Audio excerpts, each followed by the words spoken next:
Assalamualaikum warahmatullahi wabarakatuh. Perkenalkan, nama saya Fandi Fatoni, SPD MSN, dosen dari Prodi S1 Manajemen Universitas Negeri Surabaya. Pada kesempatan ini, saya akan menyampaikan mata kuliah terkait bidang keahlian saya, yaitu mata kuliah perilaku organisasi. Adapun mata kuliah perilaku organisasi ini ditujukan bagi mahasiswa semester 4. Capaian dari proses pembelajaran mata kuliah perilaku organisasi ini adalah yang pertama, mahasiswa mampu menguraikan perilaku organisasi dengan tepat. Yang kedua, mahasiswa mampu mengoperasionalkan teknologi informasi dalam bidang perilaku organisasi dengan benar. Yang ketiga, mahasiswa mampu menunjukkan karakter cerdas, mandiri, jujur, peduli, dan tangguh di dalam kegiatan pembelajaran perilaku organisasi. Yang keempat, mahasiswa mampu mendiferensiasikan perilaku manusia dalam organisasi dengan jelas. Yang kelima, mahasiswa mampu mengaitkan teori dengan praktek perilaku organisasi untuk efektivitas organisasi dengan tepat. Adapun deskripsi singkat dari mata kuliah perilaku organisasi ini adalah membahas tentang teori dan studi kasus pada perilaku karyawan di dalam organisasi pada level individu, kelompok, dan organisasi. Topik pembahasan dalam perilaku organisasi yaitu mengkaji tentang kepemimpinan, komunikasi organisasi, perubahan organisasi, dinamika kelompok, dan pengembangan organisasi. Untuk mencapai pengembangan organisasi, maka diperlukan kajian yang komprehensif pada suatu organisasi. Metode pembelajaran yang digunakan pada mata kuliah ini dengan menggunakan pendekatan studi kasus dan problem based learning untuk mengasah pemahaman mahasiswa terhadap teori perilaku organisasi. Mahasiswa mencari studi kasus yang terjadi pada organisasi, kemudian memecahkan kasus tersebut berdasarkan pada teori dan kajian penelitian. Output dari pembelajaran mata kuliah perilaku organisasi ini yaitu laporan berdasarkan pada studi kasus yang telah dikaji. Pada kesempatan ini, saya akan menyampaikan materi pada mata kuliah perilaku organisasi pada pertemuan ke-10 yang membahas tentang kekuasaan dan politik yang saya ambil dari referensi buku karangan Robin dan Timothy. Mari kita simak.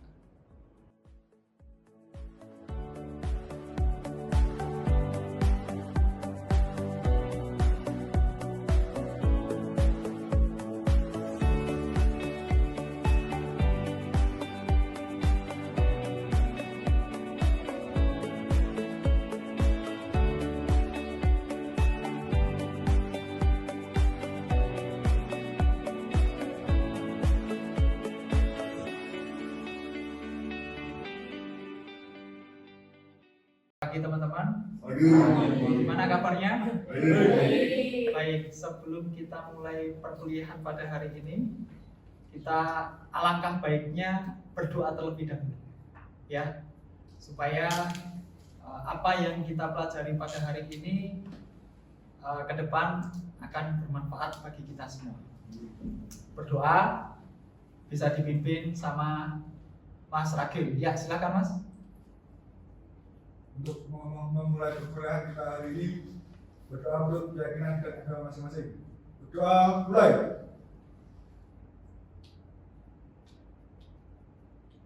Selesai. Ya, teman-teman, gimana kabarnya? Baik, sehat ya. Ya, sebelum kita mulai perkuliahan pada pagi hari ini, saya akan mengabsensi. Sekarang pertemuan ke berapa ya? 10 ya? Ya, 10. Saya akan mengabsensi siapa saja yang tidak hadir atau hadir semua? Biar semua. Ya, saya akan memilih menampilkan materi yaitu perilaku organisasi.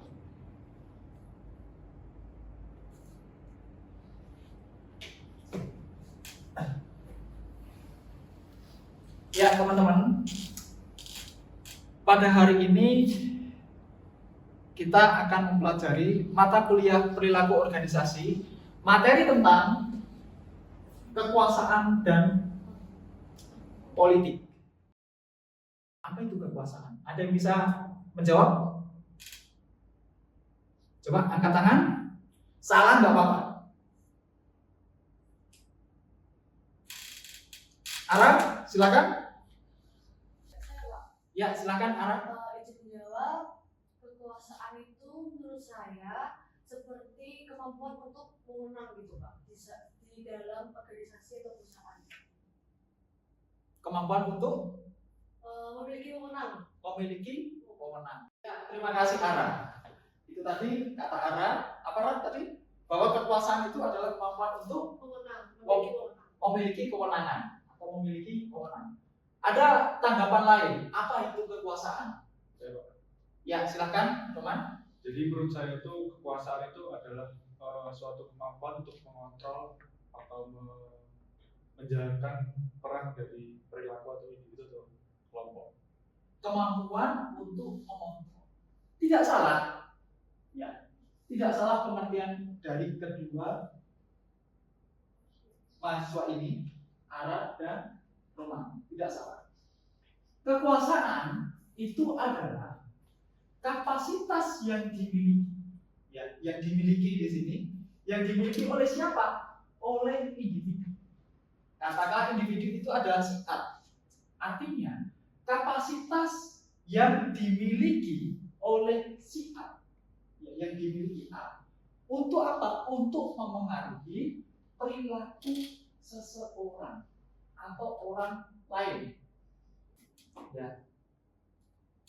Kekuasaan atau power adalah kapasitas yang dimiliki si A, ya, yang dimiliki A untuk memengaruhi perilaku B, atau B ini bisa dikatakan orang lain, sehingga orang lain itu, ya, melakukan tindakan sesuai yang diinginkan oleh si A. Itu dinamakan kekuasaan. Itu dinamakan dengan kekuasaan. Nah, sehingga aspek yang paling penting, ya, aspek yang paling penting dari kekuasaan adalah apakah terdapat fungsi dari ketergantungan, ya, dari ketergantungan ini, yaitu hubungan B dengan A, di mana A memiliki apa yang dibutuhkan B. Artinya B ini merasa membutuhkan, merasa tergantung terhadap A. Sehingga bisa dikatakan B itu dikuasai oleh A, atau si A memiliki kuasa penuh terhadap si B. Semakin besar, ya, semakin besar ketergantungan si B atau orang lain itu tadi terhadap si A, maka semakin besar kekuasaan A dalam hubungan tersebut. Ya. Nah, di sini ketergantungan berdasarkan pada alternatif yang diterima A, dan seberapa penting bagi B mengenai alternatif kontrol si A. Seseorang di sini dapat memiliki kekuasaan atas Anda semua, ya, hanya jika dia memiliki kontrol terhadap apa yang Anda inginkan. Maka kuncinya di sini. Semakin besar, ya, ketergantungan si B terhadap A, maka A akan memiliki kewenangan untuk mengontrol si B. Oke, itu definisi dari kekuasaan. Kemudian minggu lalu kita sudah membahas tentang kepemimpinan. Nah, sekarang bedanya apa antara kekuasaan dengan kepemimpinan? Ini menurut buku Robin di sini. Kekuasaan, mengenai kekuasaan, kita yang pertama adalah kekuasaan tidak memerlukan kesesuaian tujuan. Di sini kekuasaan hanya tergantung pada ketergantungan semata.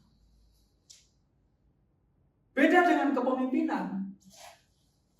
Ya.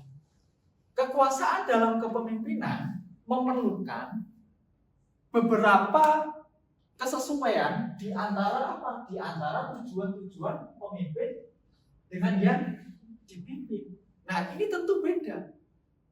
Kalau kekuasaan, ya, itu tidak memerlukan kesesuaian, ya, hanya memerlukan sebuah ketergantungan.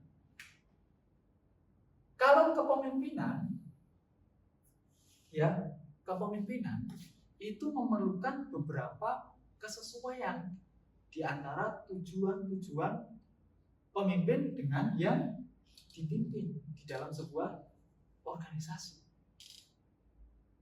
Yang kedua, kekuasaan di sini tidak menitik beratkan pada pengaruh ke arah bawah, ya, kepada para pengikut. Beda dengan kepemimpinan. Kepemimpinan itu menitik beratkan pada pengaruh ke arah bawah kepada para pengikut. Karena kekuasaan itu kan ketergantungan. Ketergantungan itu kan tidak perlu menitik beratkan antara atasan dengan bawahan. Beda dengan kepemimpinan, menitik beratkan arah bawah kepada para pengikut. Bedanya itu. Kemudian yang ketiga, kekuasaan menitik beratkan, ya, pada taktik untuk memperoleh kepatuhan. Kalau kepemimpinan menekankan pada gaya kepemimpinan tertentu. Kekuasaan menitik beratkan pada taktik untuk memperoleh kepatuhan. Tentu ada taktik-taktik tertentu yang dimana taktik itu digunakan untuk memengaruhi orang supaya orang itu merasa tergantung pada dia. Itu kekuasaan. Beda kepemimpinan. Kepemimpinan menitik beratkan pada gaya kepemimpinan tertentu. Apakah menggunakan gaya transaksional? Apakah transformasional? Apakah karismatik? Apakah apalagi? Otoriter dan yang lain sebagainya. Ya. Kemudian dasar dari kekuasaan itu terbagi menjadi dua. Ada kekuasaan formal dan ada kekuasaan non formal. Ya. Kekuasaan formal didasarkan pada posisi seseorang individu, ya, di dalam organisasi. Ini tidak dapat berasal dari kemampuan untuk memaksa atau memberikan imbalan atau dari wewenang formal. Kekuasaan formal di sini tentu dibagi menjadi tiga. Ada kekuasaan paksaan, ada kekuasaan imbalan, ada kekuasaan legitimasi. Apa itu Pak? Kekuasaan paksaan. Kekuasaan paksaan adalah dasar kekuasaan yang bergantung pada ketakutan atas yang negatif, ya, akibat kegagalan untuk memenuhi. Itu kekuasaan paksaan. Selanjutnya, kekuasaan pribadi. Ya. Kekuasaan pribadi di sini terbagi menjadi dua. Kekuasaan karena keahlian, kekuasaan karena acuan. Ya. Kalau kekuasaan karena keahlian atau di situ expert ya, expert power atau kekuasaan keahlian adalah pengaruh yang didasarkan atau berdasarkan pada keahlian atau pengetahuan khusus. Ya, pada keahlian atau pengetahuan khusus.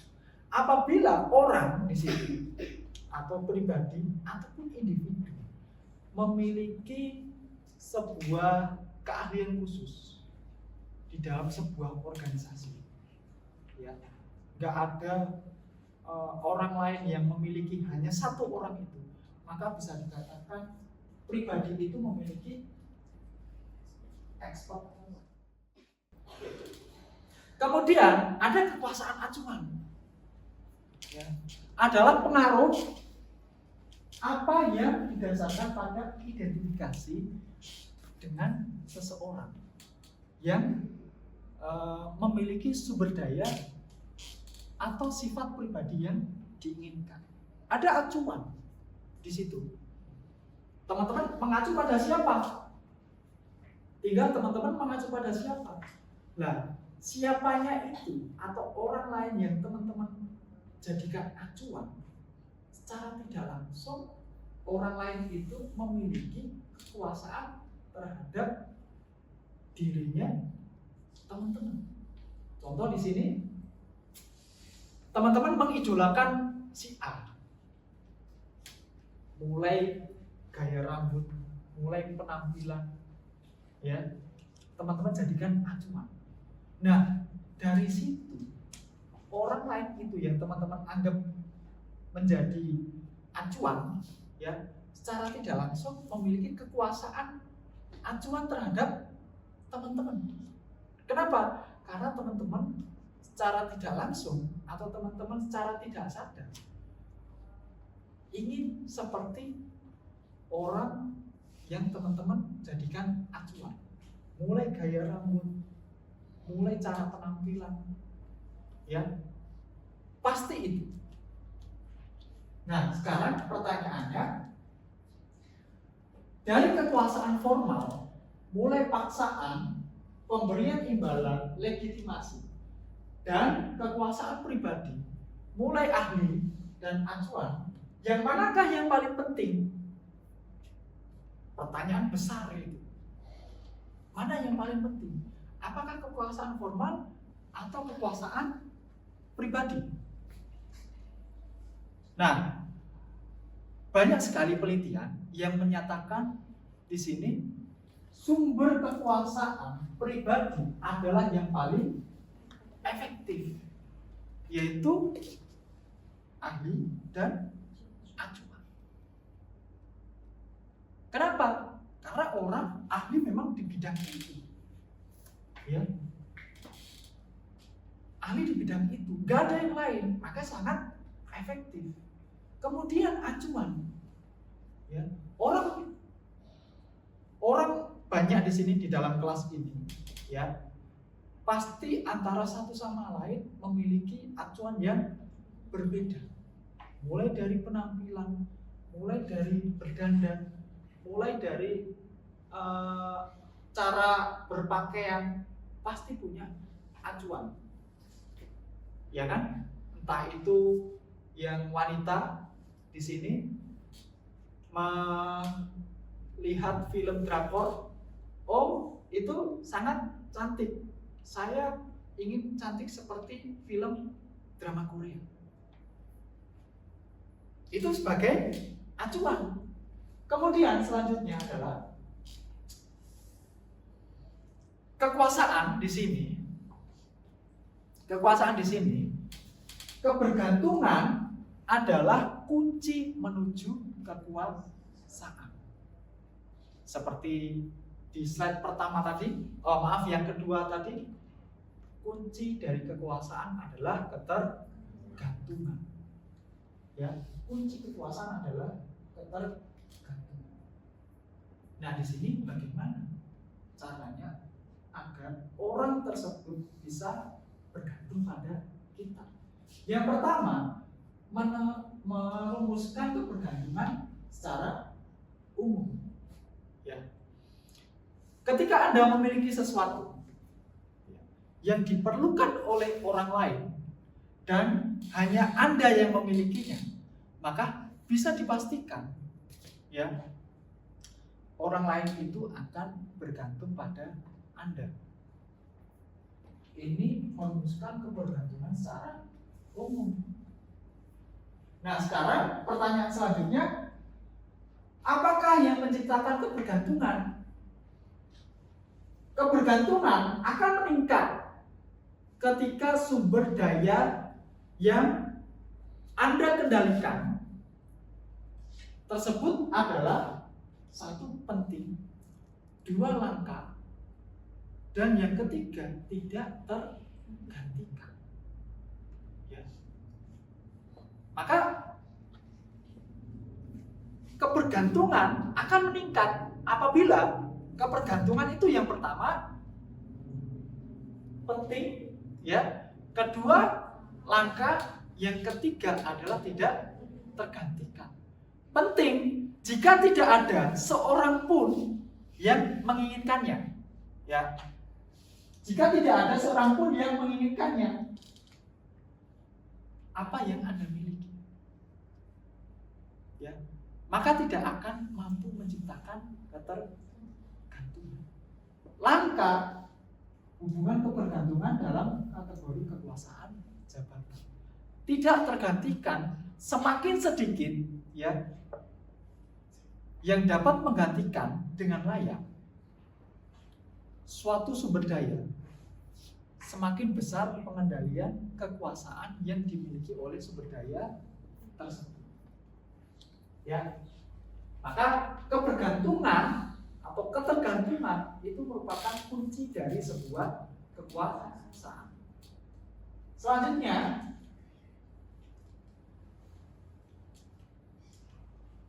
kekuasaan taktik di sini. Nah, bicara tentang taktik, maka mulai berbicara tentang politik. Sesuai judul kita, judul materi kita pada hari ini. Karena ya di awal tadi saya sudah menyampaikan pada hari ini kita akan membahas tentang kekuasaan dan politik. Ada yang tahu tentang politik? Bisa angkat tangan atau saya tunjuk? Baik, kalau gitu saya tunjuk. Paul, silakan. Apa itu politik? Salah nggak apa-apa? Mungkin kewenangan yang dimiliki oleh pemerintah, Pak. Kewenangan yang dimiliki oleh pemerintah. Ada yang lain? Nggak ada? Baik. Dan selanjutnya, politik yaitu kekuasaan beraksi. Nah, karena sudah berpolitik, maka caranya seperti apa? Politik behavior adalah aktivitas yang aktivitas yang tidak dipersyaratkan sebagai bagian dari peranan formal seseorang dalam organisasi, tetapi yang memengaruhi atau berupaya untuk memengaruhi distribusi keuntungan dan kerugian di dalam organisasi. Ya, itu politik behavior. Faktor-faktor yang paling penting ya yang mengarah pada politik di dalam organisasi adalah realisasi bahwa sebagian besar dari kenyataan digunakan untuk mengalokasikan sumber daya yang terbatas terbuka untuk diinterpretasikan. Nah, Nah, kemudian tentu di dalam berpolitik ada sebuah etika, ya, ada sebuah etika. Politik yang kotor itu tadi yang dimaksud teman-teman. Pak, politik itu kotor. Nah, ini tentu berpolitik itu juga ada etikanya. Yang kotor-kotor itu bisa dipastikan tidak beretika. Ya. Ketika berhadapan dengan dilema sebuah etika mengenai politik organisasi, berusaha untuk mempertimbangkan apakah bermain politik berharga, ya, daripada resikonya, dan apakah yang lainnya akan dirugikan dalam proses tersebut. Maka jauh lebih mudah bagi yang tidak memiliki kekuasaan untuk bertindak secara etis jika bagi alasan yang tidak lain, ya, karena mereka biasanya memiliki kebebasan bertindak secara politik yang sangat sedikit untuk dimanfaatkan, sehingga teman-teman ke depan, ya, seharusnya memetakan karir, ya, politik Anda. Politik ini cara seperti itu tadi, ya, caranya. Kekuasaan dan politik adalah bagian dari keberlangsungan hidup sebuah organisasi. Ya. Saya ulangi lagi, atau saya tekankan, kekuasaan dan politik adalah bagian dari kelangsungan hidup sebuah organisasi. Keputusan untuk tidak bermain adalah dengan memutuskan untuk tidak menjadi efektif. Lebih baik melakukan secara eksplisit dengan peta politik daripada menggunakan kekuasaan dan politik secara terang-terang. Ya, itu inti dari materi pada hari ini. Ya, ada yang ditanyakan? Kalau tidak ada yang ditanyakan, minggu depan kita membahas tentang motivasi. Ya, kita membahas tentang motivasi. Dan kalau ada pertanyaan, dikarenakan waktu kita sangat terbatas, maka pertanyaan itu simpan, keluarkan minggu depan. Baik, saya akhiri. Assalamualaikum warahmatullahi wabarakatuh. Waalaikumsalam warahmatullahi wabarakatuh. Ya, tepuk tangan untuk kita. Sekian video rekaman pembelajaran dalam mata kuliah perilaku organisasi. Video ini digunakan sebagai salah satu syarat penyusunan dokumen pernyataan diri dosen dalam unjuk kerja Tridharma Perguruan Tinggi atau PDD UKT PT. Semoga dapat menjadi pertimbangan baik dalam proses pengajuan sertifikasi dosen gelombang 1 tahun 2025. Terima kasih. Wassalamualaikum warahmatullahi wabarakatuh.